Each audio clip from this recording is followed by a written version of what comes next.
Hello, hello! Eu me chamo Marla Junqueira e venho aqui falar para vocês sobre tandã, inglês. Nossa, mais uma falando de inglês, mais inglês que eu detesto. Eu fui uma dessas. Eu tinha pavor de inglês, detestava inglês. Não entendia para que queriam colocar essa língua. Se nós estamos no Brasil, para que eu vou querer falar inglês? Na minha época, lá atrás, não fazia sentido nenhum, porque eu não... Quando que eu vou sair do país? Quando? Quando? Então, pra que eu vou aprender isso aqui? E o bendito verbo to be, que foram 200 anos falando verbo to be, verbo to be, verbo to be. E peguei o famoso ranço. E aí, na verdade, eu acabei crescendo e me formei como bailarina. Os trabalhos surgiram fora do país e aí... me lasquei. Como é que eu vou fazer agora? Então, como que eu fiz o agora? Foi no tacado do mar e ó, nadando. E aí eu fui vendo coisas que talvez, se lá atrás eu tivesse aprendido dessa forma, eu teria pego menos ranço de inglês. Então aqui a intenção é que eu compartilhe com vocês algumas coisas que me facilitaram, algumas conexões que eu fiz no inglês para lembrar de uma palavra ou de como eu pronuncio aquilo, ou coisas que eu fui criando dentro de mim para fazer com que inglês fizesse sentido, ficasse fácil de eu lembrar. Ser jogada ao mar e ter que se virar, você vê que dá certo também. Você passa um pouco mais de perrengue do que se você soubesse pelo menos uns basiquinhos, né? Eu não tinha nada assim, minhas irmãs fizeram inglês, minha mãe quis me colocar no inglês e eu falei, não me coloca nisso. Então eu fazia balé e dança o dia inteiro, mas o inglês não. E aí eu lembro na minha primeira, assim, quando a primeira viagem aconteceu, eu fui embora do país, fui morar em Hong Kong, uau, vou ficar lá 1 ano e 1 mês, 13 meses, maravilhoso. Mas hoje pensando, eu falo, meu Deus do céu, muito louca. Mas foi quando o inglês passou a ter um certo porquê na minha vida. Porque eu passei a entender que o inglês era uma maneira de eu conhecer outras culturas, outras pessoas, outras histórias, outras músicas. E não só em inglês. Por meio dessa língua, eu passei a conhecer pessoas da Ucrânia, pessoas da Rússia, pessoas das Filipinas, pessoas da África, pessoas do México, pessoas dos Estados Unidos. Então eu passei a conhecer muita gente com essa língua. Voltando, muito louca por quê? Primeiro porque eu tinha de 18 para 19 anos, né? Hoje eu fico pensando, minha irmã também quando viajou mais novinha, eu falo, nossa, é muito novinha, né? Eu sei que tem gente que é mãe, que já tem essa vida, mas é bem novinha. E eu não falava nada. E eu lembro de chegar nessa primeira reunião dentro do navio já, primeiro que é tudo inglês lá dentro, e aí as pessoas falando e te mostrando as coisas e ser assim, ó.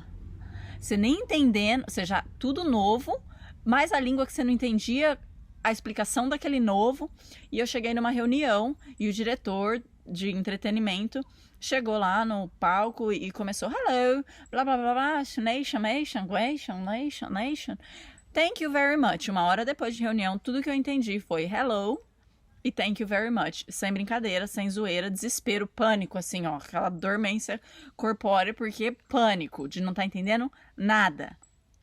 Haviam lá alguns brasileiros que estavam indo embora e a gente estava fazendo a troca de elenco. E então eles explicaram o que ele estava falando. Então, beleza, se você tem alguém lá fora que pode explicar, fantástico. Mas essas pessoas foram embora. E aí, que você, tudo lá dentro é inglês, dentro do navio. As pessoas que eu trabalhava eram russas, então era russo com inglês. E ao mesmo tempo, 1 ano depois, você fala, essa foi a parte, na verdade, mais fácil. Porque o amor realmente é a língua universal. As pessoas super te ajudam, sim, existem pessoas que não te ajudam. Passei por essas situações também, mas as que eu lembro são as de que me ajudaram. E das coisas que, nossa, muito legais que aconteceram. Então, existem situações que eu lembro até hoje de mímicas e que eu aprendi a palavra em inglês por uma mímica e nunca mais vou esquecer. Então, eu acho que, assim como uma criança, ela vai aprendendo por repetição, errando, a gente corrigindo. O adulto se cobra muito de falar perfeito já, outra língua. Não vai dar. Assim, não vai dar, impossível. Então você tem que errar, você tem que criar vocabulário errando, aprendendo, para depois você ir começando a melhorar essas frases, essas sentenças, esses textos. A criança não cresce comigo falando: filho, não fale eu querer água, porque querer a gente usa nas pessoas do singular, do plural. Não. A gente fala: filho, eu quero. Não fala eu querer, eu quero, eu quero. Ele não sabe que tem uma regra gramatical. É só de tanto ele escutar, ele fala eu quero. Então, o inglês basicamente tem que ser assim, mesmo pra gente que já tem uma língua, já sabe escrever e tudo mais. Então a gente tem que escutar para depois conseguir pronunciar. Então a gente tem esse tempo de input, que as coisas a gente está recebendo, depois a gente processa e depois tem um tempo de output, então que é quando a gente fala as coisas. E essas falas, por mais que dentro da tua cabeça tá perfeito, vão sair errado, elas vão sair blá, no início, mas depois ela vai melhorando e vai aprimorando. É muito importante que a gente pratique mesmo sozinho, parecendo um louco em casa, falando as coisas que a gente ouviu ou que viu, e repita, e repita, e repita, porque a prática traz a perfeição. Hoje eu dou aula para crianças e vejo o quanto é fácil aprender quando você se permite errar. E não se sinta ofendido com pessoas te corrigindo, porque elas não estão te corrigindo para falar que você é menos, que você sabe menos. Não, elas estão ali, assim como eu com minhas crianças, na melhor das intenções e no melhor intuito de fazer você melhorar e praticar e falar cada vez mais correto. Então, aqui, a minha intenção vai ser essa. O que eu desejo é conseguir passar para vocês algumas coisas de regrinhas. Sim, algumas coisas de regrinhas para que, quando vocês tiverem vocabulário, vocês possam ir acrescentando essas regras. Mas a maior intenção é que se crie vocabulário e que vocês consigam ir soltando palavras, porque inicialmente é assim. Por exemplo, pega um copo de água, por favor. Então, a criança, quando ela começa, ela não fala: poderia você, por gentileza, pegar um copo de água para mim? Não, ela fala: pega água, copo, mim. E é assim, são vocabulários. Depois a gente vai preenchendo os espaços entre as palavras para melhorar essa frase. Por favor, você poderia pegar esse copo de água para mim? Mas de início é please, water, glass. Palavras são vocabulários que você tem que criar para depois a gente preencher o espacinho. E eu vou compartilhar nos vídeos com vocês algumas maneiras de entender o inglês, usar o inglês para vocês, para viajar ou só para aprender mesmo, né? Então, é isso.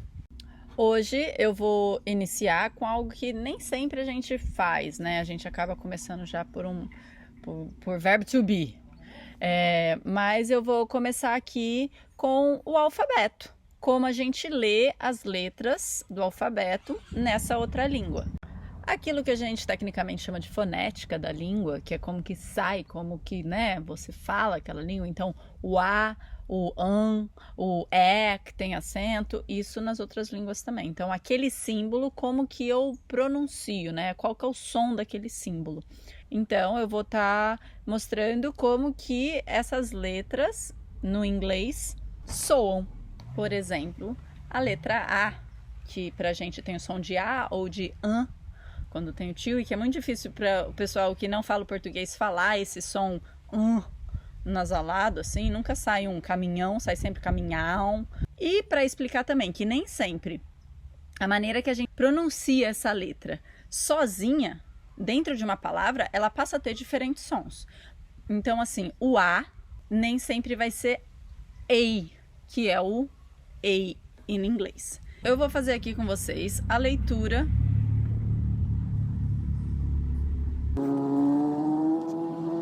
Então, eu vou fazer com vocês a leitura do alfabeto, mas lembrando que a leitura dessas letras, né, a fonética que a gente chama, o som que essa letra tem nessa língua, individualmente, nem sempre vai ser esse mesmo som quando ela está ligada a alguma outra letra, ou vogal, ou consoante, ou em alguma outra conexão.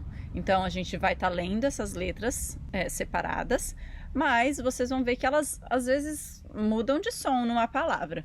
Por exemplo, o A em inglês, que é A, que a gente pronuncia A, em Apple, a gente não fala Apple, né? A gente fala Apple. Então, algumas vezes, não necessariamente, essa letra vai ter o som que ela tem separadamente. Existe no dicionário de inglês, vocês podem ver aqueles símbolozinhos que mostra a fonética, a pronúncia, né? Como dizer aquilo e tudo mais. Não serviu para mim, parecia que eu estava tendo que aprender uma outra língua para aprender aquela língua. Então, eu fui fazendo conexões no meu idioma. Certo ou errado, funcionou. Como que eu fiz isso? Eu escrevia mesmo, quando eu ouvia as pessoas falando, ou eu perguntava para elas como que pronunciava, e eu escrevia no português. Eu pegava o que eu escutei e escrevia na minha língua como que eu leria aquilo para fazer aquele som lá. Between, por exemplo, que independente do que ela significa ou de como a gente traduz ela, tradução também é um trem, depois a gente conversa. Mas assim, between, no começo o W para mim, o W, ele tinha um som de V, porque pra gente aqui o W, que a gente chama de W, é para Vanderlei, para Vanessa, é de V. Então não fazia muito sentido between, para mim era um between, vem.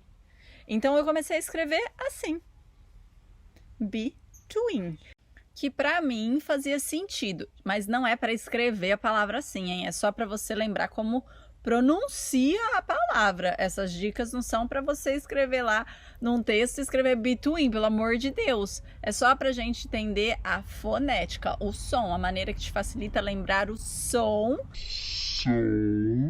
das. Nos vídeos que a gente vai estar falando, certo ou errado, eu vou estar mostrando aqui como que eu achei caminhos, fazendo o inglês ser mais acessível para mim, para o meu cérebro, para como eu lidava com as coisas. Existem músicas também, e músicas infantis, que são muito boas, na verdade, porque elas impregnam no cérebro. Elas ficam tão repetitivas no cérebro que você decora, você grava. Então, assim, as pessoas sabem ler inglês, as pessoas sabem escrever inglês, mas elas não conseguem falar e nem entendem muito bem.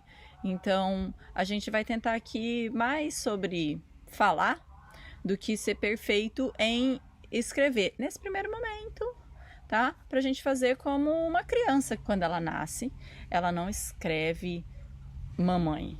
Ela primeiro escuta, muitas vezes, depois ela passa a falar essa palavra. Lá na frente, ela passa a aprender as letras e depois ela passa a aprender a ler e a escrever corretamente essas palavras. Então, a gente tende a fazer um pouco ao contrário, já que a gente já tem uma língua que a gente escreve e fala. Então, a gente tenta aprender regras gramaticais antes de praticar a língua. E enquanto você não praticar essa língua, na verdade, as regras gramaticais não fazem muito sentido. E se você não tem vocabulário, de que adianta eu ter regra?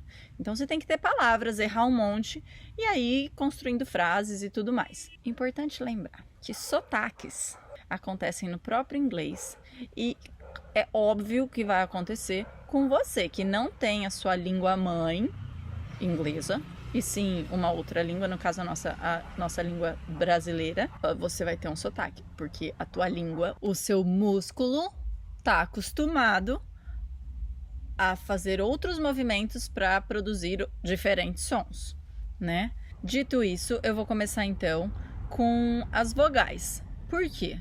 Porque as consoantes, quando a gente pronuncia elas estão associadas com uma vogal. Por exemplo, o C, o D, o F, o G, o P. Quando a gente escreve o nome da letra P, é PE. Então, só que como o E tem som de E, a gente pronuncia o P, P. No inglês, o E não tem som de E, por exemplo, então o P vai mudar de som. Então, vamos lá. Primeiro, não sou uma super mestre cuca de edições, então eu vou colocar aqui da maneira que eu conseguir as letras para a gente poder ir visualizando e falando, tá bom? Pronunciando essas letras. Então, em português, A, E, I, O, U, a gente vai ter no inglês outros sons, né? Outros nomes para essas letras. Então, eu costumo dizer qual é o nome dessa letra em inglês. Então, o A, in English, is A. A. E eu, dentro do meu cérebro, escrevia ele assim, A, para eu lembrar do som. A. O E, em inglês, é I. E para mim, eu só inverti, I. Tá? O I, em português, a gente escuta ele mais vezes, o som dele. Por quê? Porque é I am, que vocês já devem ter escutado, I do, I have, que sou eu. E o eu, em inglês, é só essa letra aí mesmo, maiúscula, I. Então, o nome dela é I mesmo. E quando ela tá sozinha, eu falo de I. E se eu lembrar de I am, I do, I have, I, de eu, você lembra o nome dela, o som dela. Então, o I, em português, tem o som de I. In English, ok? O O é parecido, ele só dá uma acrescentada, então ele fica O. Então é quase como se fosse o nosso ou você faz isso ou você faz aquilo. Então é O. Very good. E o U, ele tem o som um pouco mais longo também. Ao invés de ser U, a gente fala You. You, que pra mim soa assim. You. Ok? Vamos lá. Se essas vogais têm esses sons, quando eu falo C, que é o C, né? C. Como no inglês, o som do E é I, então eu não falaria C, eu falaria Si. E eu não falaria B, eu falaria B. E eu não falaria D, eu falaria D. Eu também não falaria G, eu falaria G. A mesma coisa vai acontecer com o P, fica P. Com o T, fica T. Com o V, fica V.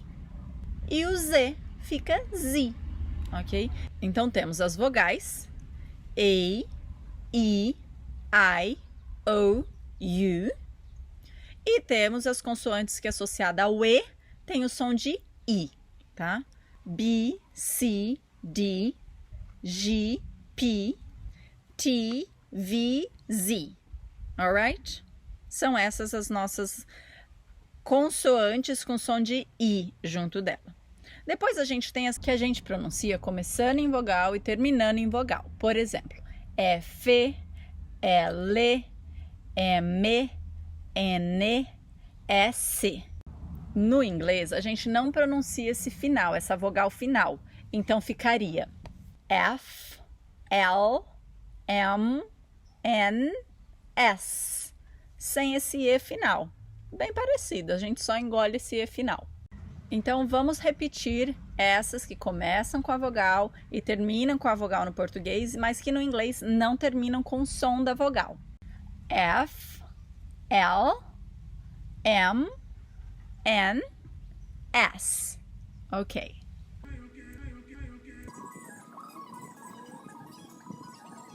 Depois, a gente tem as outras letras, que eu vou fazer as associações que eu fiz por mim mesma, tá bom? O H, que não tem nada a ver com H, com esse som nosso. No inglês, o H é H, não é 8 de 8. É H, de H, H, é um H. Então, o H, no inglês, o nome dele é H, alright? Ok. O K e o J. A gente fala essas duas letras, o nome delas, bastante aqui no Brasil. Porque a gente sempre fala DJ, a gente não fala DJ.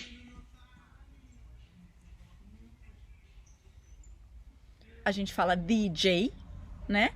Então, claro que no português a gente fala um pouquinho mais do D, né? DJ, mas é J. Então, o som do J é J. Então, sempre que você for não lembrar, é DJ, J. Então, J é o nome da letra J em inglês. E K, ok, beleza, ok. É o K. Então, o nome da nossa letra K é K, de ok, ok? Ok. E depois a gente tem Q. E eu lembro do filme Kill Bill. Então, o nome dessa letra é Q, mas não é kill de matar. Não é esse kill. É só o nome dela, Q. Só para rimar, right? E aí, depois do Q, nós temos a letra R. R. O R é caipira mesmo, não dá pra você ser carioca, nem paulista, falando inglês não, porque a gente não fala dor ou dor, tá? É dor mesmo, dor. É caipirão. Então, se alguém estiver te azucrinando com o teu sotaque caipira, pode dizer que você fala muito inglês e que por isso que o R é assim, tão puxado. O R em inglês chama R. R, R, ok? R. Very good. O X de Xuxa o nosso X, ele é de um monte de filme de super-herói. X-Men, Triple X, tua ex-namorada, teu ex-namorada, teu ex também, não é? X, esse X, ok? X. Alright? Então, X é X. Depois do X, nós temos o W em português. Mas se você pensar, o W são dois uzinhos juntos, né? Então, tecnicamente, ele é uma dupla de U. W, tá? É o dobro de um U. W. Então, a gente chama ele de W, ok? A gente não chama ele de W, não. É W. Então, são dois U's grudados. Double. Pediu double beer. Você pediu double shop. Você pediu uma porção em double. É W. E lembrando que é U. Então, o U, a letrinha U, né? Então, não vai ser double U. É double U. Ok? W. E aí, falando rapidinho, fica W. É o nome dela. E agora vem o Y. Não sei por que ele tem esse nome, nem em português e muito menos o nome que ele vai ter em inglês. Mas, o nome dessa letrinha aqui é Y. Y. Tem duas maneiras de lembrar. Uma, se perguntando why essa letra tem esse nome, porque Y em inglês é porquê, e foi assim que eu ficava pensando nela quando eu descobri e fiz essa associação. Eu nunca lembrava dela. E, Marla, toda vez que você lembrar nela e você falar por que ela chama assim, você lembra de why ela chama assim, que é why, porquê em inglês, e aí why é o nome dela. Então, why. Ela chama Y. Mas também tem... Você pode lembrar de um mineiro, né? E falar que essa é o Y. Y sou. Tem até histórias sobre o Y sou. Tem algumas histórias. Mas uma delas é que tinha uma empresa americana em Minas.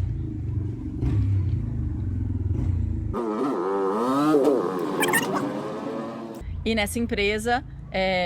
quando os brasileiros e os mineiros, né, iam chamar por que senhor, ficaria why sir, então seria por que senhor, ficou why so, reza a lenda. Não sei que tanto disso é verídico, mas se vocês procurarem aí, tem essa opção, tem a opção de ser uma sigla e N outras coisas, mas pode ser também, se fizer você lembrar que o nome dela é why, tá ótimo. Bom, acho que não esquecemos nenhuma. Vamos ler agora o alfabeto? Vou pôr aqui e mais ou menos como que eu pronuncio, ou pelo menos pra mim como soa, mas você pode encontrar a maneira que você acha que soa, com as letras que você acha que o nome dessa letra soa em português, tá bom? Vamos lá. Se quiser, pode ir repetindo também. Eu falo e vocês repetem como quiserem, ok? So if you want, you can repeat. A, B, C, D, E, F, G, H, I, J, K, L, M, N, O, P, Q, R, S, T, U, V, X, W, Y, Z. Espero ter ajudado vocês a compreender a pronúncia dessas letras, como essas letras soam no inglês. É lógico que elas, vindo acompanhadas de outras letras, podem modificar os seus sons. E a gente vai aprendendo isso durante os vídeos, tá? Que elas passam a criar outros sons, às vezes elas até somem dentro da palavra, a gente nem pronuncia ela, nem sei por que ela tá ali, não sei por que ela tá ali, também não sei. Eu também me pergunto por que colocaram essa letra aqui se você nem lê ela. Mas tem isso, ok? Assim como no português tem algumas coisas que a gente se pergunta por que tá aqui, mas é o que é. E nos próximos vídeos a gente vai estar aprendendo mais coisas. Se inscrevam no canal, Cerebele conosco. Prestem atenção que cada dia vai ter uma coisa nova. Cliquem no joinha, like. Se foi um dislike, deixa aí o porquê que não gostou pra gente tentar melhorar. E compartilhem. E vamos melhorando juntos e cerebelando juntos, ok? Muito obrigada. Vejo vocês no próximo vídeo. Thank you very much. See you next time. Bye bye. Hello, I'm Marla. Oi, eu sou a Marla Junqueira. Hi, eu sou a Marla Junqueira. E eu gostaria de estar conversando aqui. Hello. Olá, eu sou a Marla Junqueira. Hi, I'm Marla Junqueira. Hey, hello, I'm Marla Junqueira. I am Marla Junqueira. Hi, I'm Marla Junqueira. Olá,